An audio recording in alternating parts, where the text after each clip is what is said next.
Akibat efek radiasi yang kita lihat mungkin kecil, tapi bisa sampai gagal paru-paru, gagal hati, kanker sampai cangkok kulit begitu. Oh Tuhan, tersiksa betul hidup mereka itu.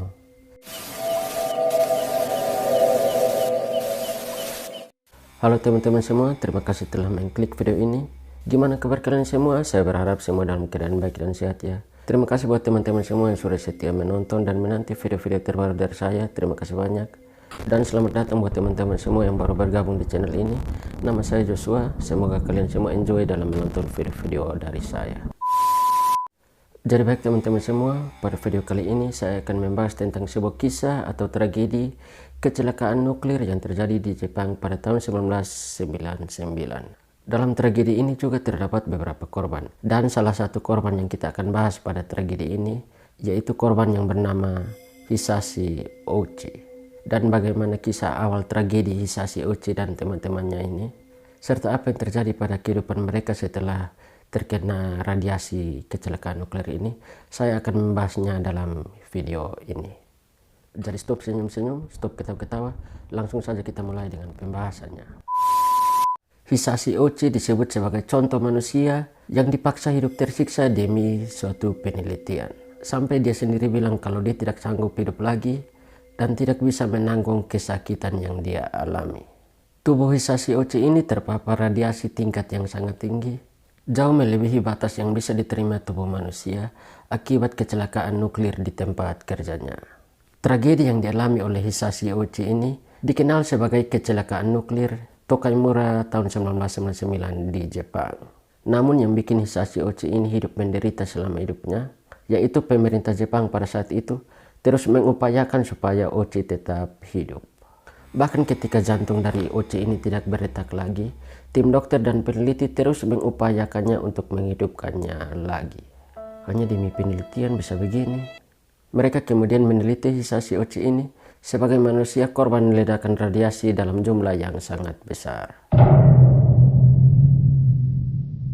Hisashi Ouchi adalah salah satu dari 3 karyawan yang bekerja di pembangkit listrik tenaga nuklir Tokaimura yang terkena dampak parah dari kecelakaan nuklir pada tanggal 30 September tahun 1999. Jadi menjelang tanggal 30 setiap bulan, staf di PLTN Tokaimura ini harus menjaga proses pelarutan dan pencampuran uranium oksida yang diperkaya dengan asam nitrat untuk menghasilkan uranil nitrat. Jadi produk atau bahan-bahan untuk pencampuran pelarutan ini yang diminta oleh para bos PLTN ini harus siap pada tanggal 28. Namun karena waktu yang mungkin sudah mepet, uranil nitrat tidak disiapkan dengan baik oleh para staf. Mereka kemudian akhirnya menempuh jalan pintas untuk memenuhi tanggal waktu yang diminta oleh atasan mereka. Salah satu jalan pintasnya adalah mengolah produk radioaktif yang sangat tinggi dengan tangan mereka sendiri.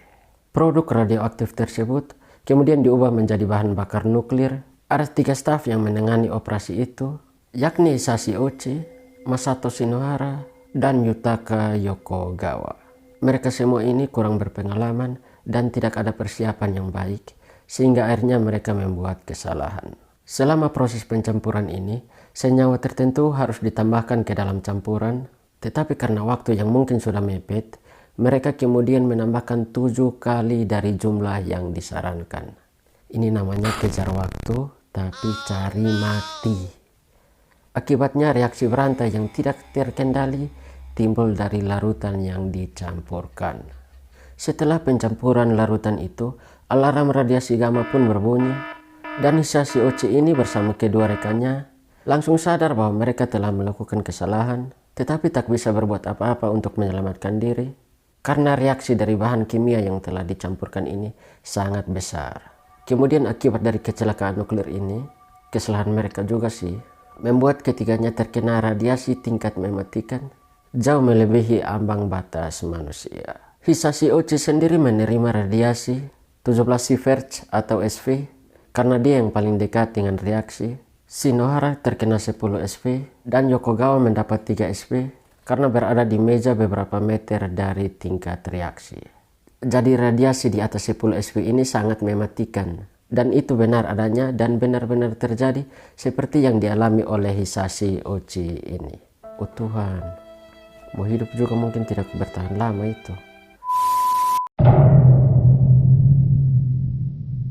Masato Shinohara saja yang lebih sedikit terkena radiasi ini hanya sanggup bertahan 7 bulan di rumah sakit, yaitu hingga tanggal 27 April tahun 2000. Shinohara kemudian meninggal karena gagal paru-paru dan hati setelah melawan pertempuran panjang akibat efek radiasi yang telah ia derita. Selama 7 bulan dirawat di rumah sakit Universitas Tokyo, ia menjalani beberapa cangkok kulit, transfusi darah, dan perawatan kanker dengan hanya sedikit keberhasilan. Akibat efek radiasi yang kita lihat mungkin kecil, tapi bisa sampai gagal paru-paru, gagal hati, kanker sampai cangkok kulit begitu. Oh Tuhan, tersiksa betul hidup mereka itu. Tetapi penderitaan yang dialami oleh Shinohara ini, yang kita lihat saja sudah berat, tetapi tidak seberat yang dialami oleh Hisashi Ouchi. Setibanya Hisashi Ouchi di rumah sakit Universitas Tokyo, dia mengalami luka bakar radiasi di seluruh tubuhnya.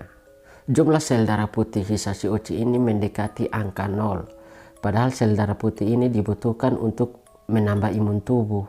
Dan Ouchi ini juga mengalami kerusakan parah pada organ-organ tubuh internalnya. Akibat dari kecelakaan dan efek radiasi yang sangat mengerikan dan sadis ini, Hisashi Ouchi ini hampir mati, tetapi para dokter tetap berusaha untuk menyembuhkan dia. Selama seminggu pertama Hisashi Ouchi dirawat di ICU, dia dirawat untuk mendapatkan pengobatan kanker revolusioner untuk meningkatkan jumlah sel darah putihnya. Jadi pengobatan ini bertahap. Kemudian Hisashi Ouchi ini juga menerima banyak cangkok kulit dan transfusi darah, yang sebenarnya kata ilmuwan dan para peneliti ini tidak berefek banyak terhadap penderitaan atau penyakit Ouchi ini. Kemudian setelah seminggu mengalami perawatan, Hisashi Ouchi ini bilang ke dokter kalau dia sudah tidak tahan untuk hidup lagi. Dia sudah tidak tahan untuk menanggung kesakitan dan dia sudah tidak tahan dengan ketersiksaan yang dialami oleh dirinya. Dan dia bukan kelinci percobaan para dokter. Jadi intinya dia minta dokter untuk biarkanlah sudah, dia mati sudah. Dia tidak mau hidup lagi. Karena memang tersiksa. Mungkin dia merasa bahwa dia hidup juga hidup dengan penderitaan. Dan terakhir tidak ada pilihan lain selain pasrah dan meminta untuk segera diambil pulang oleh Yang Maha Kuasa. Waduh, sadis juga ya teman-teman. Meski begitu pengobatan Hisashi ini terus berlanjut. Pokoknya diusahakan oleh para dokter gimana caranya dia tetap hidup. Bahkan ketika hari 59 Hisashi Ouchi ini dirawat, dia mengalami 3 serangan jantung kurang dari waktu 1 jam. Tetapi dokter selalu berusaha untuk menghidupkannya lagi dan membuat rasa sakitnya semakin panjang. Dokter kurang ajar ini, hanya demi penelitian saja bikin orang tersiksa. Karena akibat dari efek radiasi nuklir ini dan kemudian kesakitan dan penyakit Hisashi yang sudah semakin parah ini dan juga desakan dari berbagai pihak, sehingga membuat pemerintahan Jepang dan para dokter tidak terlalu memaksakan untuk menghidupkan Hisashi Ouchi lagi. Sehingga kemudian Hisashi Ouchi ini meninggal pada saat hari ke-83 ia dirawat karena kegagalan multi organ. Kasus Hisashi Ouchi ini kemudian tercatat dalam buku-buku sejarah sebagai bentuk kekejaman untuk alasan penelitian. Sementara itu rekan Hisashi Ouchi, Yutaka Yokonawa, berhasil pulih setelah 6 bulan dirawat di rumah sakit. Jadi setelah dirawat dan bertahan hidup dan sembuh, dari ketiga korban ini hanya 1 orang, yaitu Yokonawa yang terkena efek radiasi paling kecil, yaitu 3 SV. Jadi demikianlah kisah tragedi kecelakaan nuklir yang terjadi pada Hisashi Ouchi dan 2 rekannya yang dapat saya bahas pada kesempatan kali ini. Dan biarlah kasus ini menjadi pengalaman buat saya dan teman-teman semua, agar ketika kita mau melakukan hal apapun atau berbuat sesuatu apapun, kita mesti lebih berhati-hati dan lebih mengontrol diri kita agar tidak terjadi hal-hal yang tidak kita inginkan. Dan buat teman-teman semua, jangan lupa tekan subscribe dan share sebanyak-banyaknya ke teman-teman kalian semua. Mohon maaf bila ada salah kata dan sampai jumpa di video selanjutnya.